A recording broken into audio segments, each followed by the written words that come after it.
Chapter 12. And Rehoboam went to Shechem, for all Israel were come to Shechem to make him king.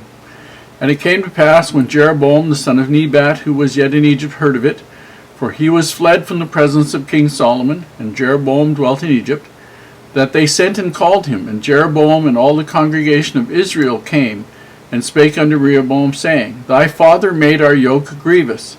Now therefore make thou the grievous service of thy father, and his heavy yoke which he put upon us, lighter, and we will serve thee. And he said unto them, Depart yet for 3 days, and then come again to me. And the people departed.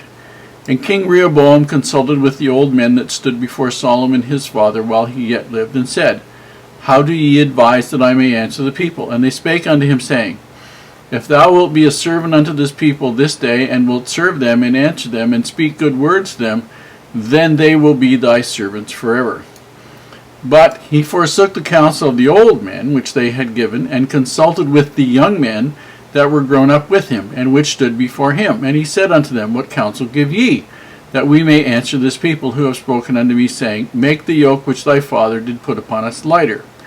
And the young men that were grown up with him spake unto him, saying, Thus shalt thou speak unto this people that spake unto thee, saying, Thy father made our yoke heavy, but make thou it lighter unto us. Thus shalt ye say to them, My little finger shall be thicker than my father's loins. And now whereas my father did lade you with a heavy yoke, I will add to your yoke. My father has chastised you with whips, but I will chastise you with scorpions. So Jeroboam and all the people came to Rehoboam the 3rd day, as the king had appointed, saying, Come to me again the 3rd day.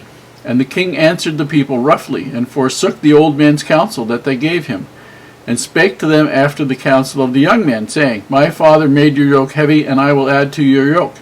My father also chastised you with whips, but I shall chastise you with scorpions. Wherefore the king hearkened not unto the people, for the cause was from the Lord, that he might perform his saying, which the Lord spake by Ahijah the Shilonite unto Jeroboam the son of Nebat. So when all Israel saw that the king hearkened not unto them, the people answered the king, saying, What portion have we in David? Neither have we inheritance in the son of Jesse. To your tents, O Israel. Now see to thine own house, David. So Israel departed into their tents. But as for the children of Israel which dwelt in the cities of Judah, Rehoboam reigned over them. Then King Rehoboam sent Adoram, who was over the tribute, and all Israel stoned him with stones that he died. Therefore King Rehoboam made speed to get him up to his chariot to flee to Jerusalem. So Israel rebelled against the house of David unto this day. And it came to pass, when all Israel heard that Jeroboam was come again, that they sent and called him unto the congregation, and made him king over all Israel. And there was none that followed the house of David, but the tribe of Judah only. And when Rehoboam was come to Jerusalem, he assembled all the house of Judah with the tribe of Benjamin, and 180,000 chosen men, which were warriors, to fight against the house of Israel, to bring the kingdom again to Rehoboam the son of Solomon. But the word of God came unto Shemaiah, the man of God, saying, Speak unto Rehoboam the son of Solomon, king of Judah, and unto all the house of Judah and Benjamin, and to the remnant of the people, saying, Thus saith the Lord, Ye shall not go up, nor fight against your brethren the children of Israel. Return every man to his house, for this thing is from me. They hearkened therefore to the word of the Lord, and returned to depart according to the word of the Lord. Then Jeroboam built Shechem in Mount Ephraim, and dwelt therein, and went out from thence, and built Penuel. And Jeroboam said in his heart, Now shall the kingdom return to the house of David, if this people go up to do sacrifice in the house of the Lord at Jerusalem. Then shall the heart of this people turn again unto their Lord, even unto Rehoboam king of Judah, and they shall kill me, and go again to Rehoboam king of Judah. Whereupon the king took counsel, and made 2 calves of gold, and said unto them, It is too much for you to go up to Jerusalem. Behold thy gods, O Israel, which brought thee up out of the land of Egypt. And he set the one in Bethel, and put the other the other put he in Dan. And this thing became a sin, for the people went to worship before the one, even unto Dan. And he made an house of high places, and he made priests of the lowest of the people, which were not the sons of Levi. And Jeroboam ordained a feast in the 8th month on the 15th day of the month, like unto the feast that is in Judah, and he offered upon the altar. So did he in Bethel, sacrificing unto the calves that he had made. And he placed in Bethel the priests of the high places which he had made. So he offered upon the altar which he had made in Bethel the 15th day of the 8th month, even in the month which he had devised of his own heart, and ordained a feast unto the children of Israel, and he offered upon the altar and burnt incense. Because of the similarities of the names, people get a little confused here. Rehoboam is the only son that we have any mention of Solomon from all 700 wives and 300 concubines. His mother, Naamah, was an Ammonite. So Rehoboam was just really half Israelite.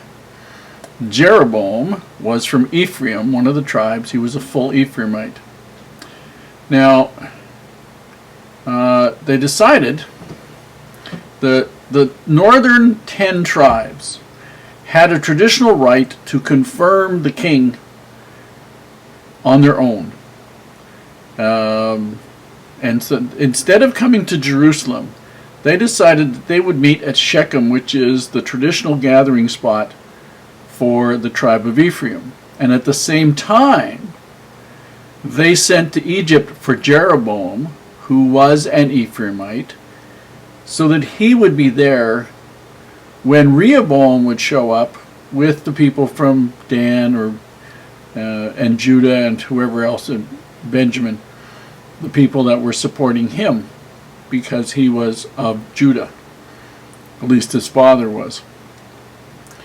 And the northern 10 tribes had confirmed Saul and confirmed David and confirmed Solomon. They had done this, and they decided that they wanted to do this again. And it was really just an excuse so that on their own home turf, Ephraim, their own man, whom they liked a whole lot better than Rehoboam, would be made their own king. And they would feel the power of turning, they would have the power on their own turf of turning Rehoboam down. They didn't like him. Now, what they basically said to him as the king was that your father's taxes were very heavy. Ease the burdens and we will serve you. And Rehoboam went to the old men, and he said, well, give me 3 days and I'll think about it. He went to the old men, and he said, what did the old men say? His counselors that had been with his father. And they said, you know, your father really took a lot from these people. Tell them you'll make the burdens light, speak peaceably to them, and you'll have them for all of your life. Your father took all kinds. Your father took all kinds of food, all kinds of cattle, all kinds of everything from these people. We don't need all of that.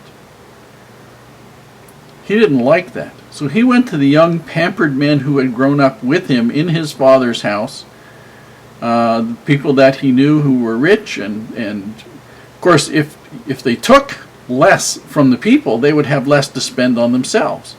And the younger men said, tell them that your finger will be bigger than your father's loins. In other words, if you think you had it rough with Dad, wait till you see what I do to you. You'll see who's the boss here. And so Israel then said, we have nothing to do with you.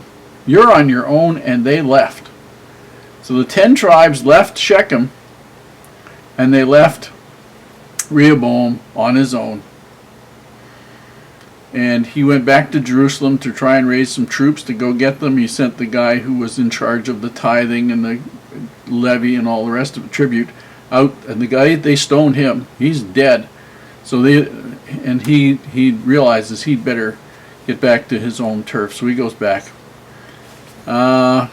Jeroboam is crowned king up in northern Israel. And he rebuilds Shechem, and there he decides that rather than have the people go down to Jerusalem every year to worship at the temple, he's going to set up his own gods. He sets up 2 golden calves so they can be worshipped with the same pornographic worship as the Egyptians, as he had learned in the Egyptians. Oh, he sets up his own priests of the lowest class of the people that are there. Just amazing just how morally corrupt these people were.